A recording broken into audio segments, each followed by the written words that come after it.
Do you think that the current environment post-COVID, like we're in COVID, post-COVID, like you're in the middle of it, but it's really post-COVID. Things have changed. Do you think this is it's going to stay this way in terms of like? Do you think that, let's just flash forward 1 year from now, right? And there's a vaccine that some people are going to take and some people aren't going to take, right? But the pandemic is over and it's business as usual.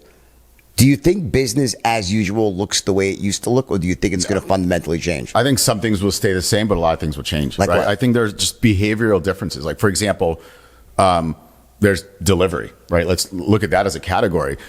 My parents have never ordered Postmates prior to COVID. They've never used Instacart to get groceries delivered, right? Now they have to. So they started using that. A lot of people, I think, started using services that they just didn't use before. I think when COVID's done, they're going to find that, wow, like even though I can go to the grocery store, I can go get my food and pick it up, the other way was actually a lot better and it's a lot more convenient. So maybe I'll stick to those things, right? So I think there are going to be a lot of behavioral changes that people discovered that they weren't actually used to, that they're actually going to stick to, right? And I have friends that run funds, and some of their companies are doing kind of poorly during this whole COVID thing because their business is tough. Business is tough, no doubt. But a lot of these funds have actually allocated additional capital to businesses that are actually doing better during these times, right? Things that are like, for example, like automating factories, right? Things that like require less people, things that are more like delivery type services. Like there are a lot of businesses that are actually growing because of COVID, right? Do you think that the upcoming election really has consequences either way? No.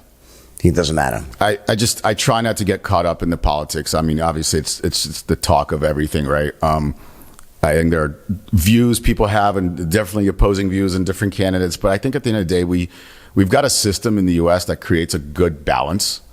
And I guess I'm hopeful and I'm trusting that system that it just works itself out, and that crazy shit doesn't get passed to like really screw anything over in a dramatic way. Yeah, I mean, I think, listen, as much as, everyone knows I lean to the right versus, at least fiscally, I'm socially liberal, but fiscally conservative, right? Needless to say. But I do think there's a certain part of the political process that's so disingenuous, like in the sense that, like, when Biden was campaigning, he had to say things when he was campaigning to be the Democratic candidate, like, and act as if he's very, very liberal, and he's probably not that liberal. He's certainly not like they say he's a socialist. He's not a socialist. I mean, I don't like Biden, but he's not a socialist. You know what I'm saying? But the problem is that it's starting to feel that the issue is deeper. The issue is more that no matter who's in office, whether it's Obama, Democrat, Clinton, Bush, doesn't matter who it is, right? The wealth gap continues to widen, dramatically so. And I think the problem, what people are getting really pissed at is this concentration of wealth in the hands of a few. So while I love the capitalist system, I'm a capitalist through and through, I wonder if there's something a bit off right now. It's just, to me, it seems there's a glitch in the matrix right now, in the sense that the way the economy is operating right now, you look at the reality of businesses. You brought up a very interesting point. You said, listen, a lot of businesses are not doing well right now, but there are some that are doing really well.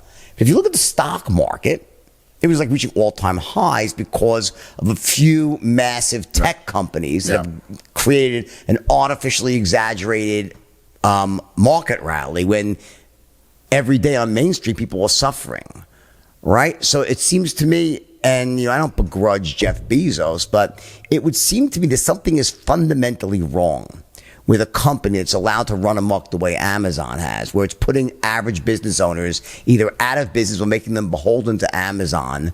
Like, it's almost like part of me, as much as I hate to say this out loud, I feel that, and I'm probably going to get shut down. Don't shut me down, Facebook. I feel that some of these big tech platforms, and Amazon's almost a platform in the sense that, I feel like they're almost the same thing as utilities.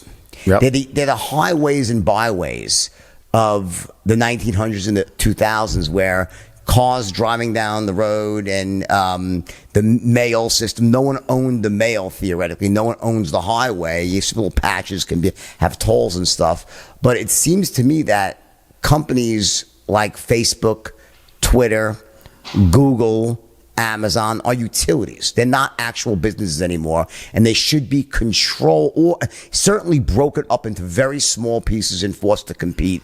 And the way the Bells did, the baby Bells did, they came with those baby Bells, and look what ended up happening. I mean, 18 to 18, they still rose to the top, right? But I think there's something fundamentally wrong with it. I think there's a lack of competition right now, and I think that, and it's not leading to a lack of innovation, because what's happening is the interesting thing about this particular blend of entrepreneurs, they're all about innovation. They're always trying to reinvent themselves, because if they don't, they'll be made obsolete. But the point is, they've created, I think, unlevel playing fields at this point. Yeah. What do you think about that? I mean, I think in the same way that it's easy, like you asked me, should we build a startup today, right? I think it's so easy to build a startup today, but imagine being inside Amazon and having unlimited resources, the best engineers in the world, unlimited capital. I think what they've done as a really good job is they know how to build startups as well, right? So they're competing, and they're looking at existing businesses that are working. Sure. And they're going after what's already proven. Because right? they're also, what's happening, they've gotten such share of the market at this point. Now people have to sell this stuff. They see what's working on their own platform. They just copy it and destroy them. Yeah. You know what it actually is? That's fair. Yeah. You know what it actually is it's all about the bundle. Now, this is what a lot of businesses are afraid of, right? Like Amazon, most people are paying for Amazon Prime, right? They're paying $70 a year, 80, whatever it is now, or like $100 a year, right? It's so much easier for a company to add on something to a bundle that you're already paying for, maybe an incremental charge, similar to cable, right? Cable companies used to offer you internet. And then they said, here's a phone service, right? And a lot of people signed up for internet through the same provider as your cable. A lot of people sign up for phone service, same provider as your cable, right? So think of it, Amazon is in the same boat. You're paying them money. It's much easier for you to add on a music subscription to Amazon than to create a new account and a new service, enter a credit card number on like an Apple Music or a Spotify, right? And so I even yes, there are a threat on startups, but I also think when you're Apple Music or Spotify, you're fearing Amazon as well, because they can easily bundle you out, essentially, right? They can just say, for the next 2 years, we're including unlimited music with Amazon Prime. Right. You cancel Spotify, you cancel you're fucked. It literally could knock out my point is, in 2000, Microsoft was forced to unbundle Explorer. Yep. And the whole thing with Netscape, remember that? And the antitrust laws. And Microsoft was forced into because they had too much of a hold in the market. Ironically, look what happened. Like Apple came flying back. But the point is, do you think something should be done with the tech companies right now? Do you think there needs to be antitrust? I do. I think that I don't know exactly what. I'm not an expert of this category by any means, but I think there are definitely major competitive disadvantages to startups by these giant companies, and it almost becomes it's kind of like a little bit of like a catch. America allows you to build a business really easily, right? And the tool sets we have today in order to build a startup are the best they can be.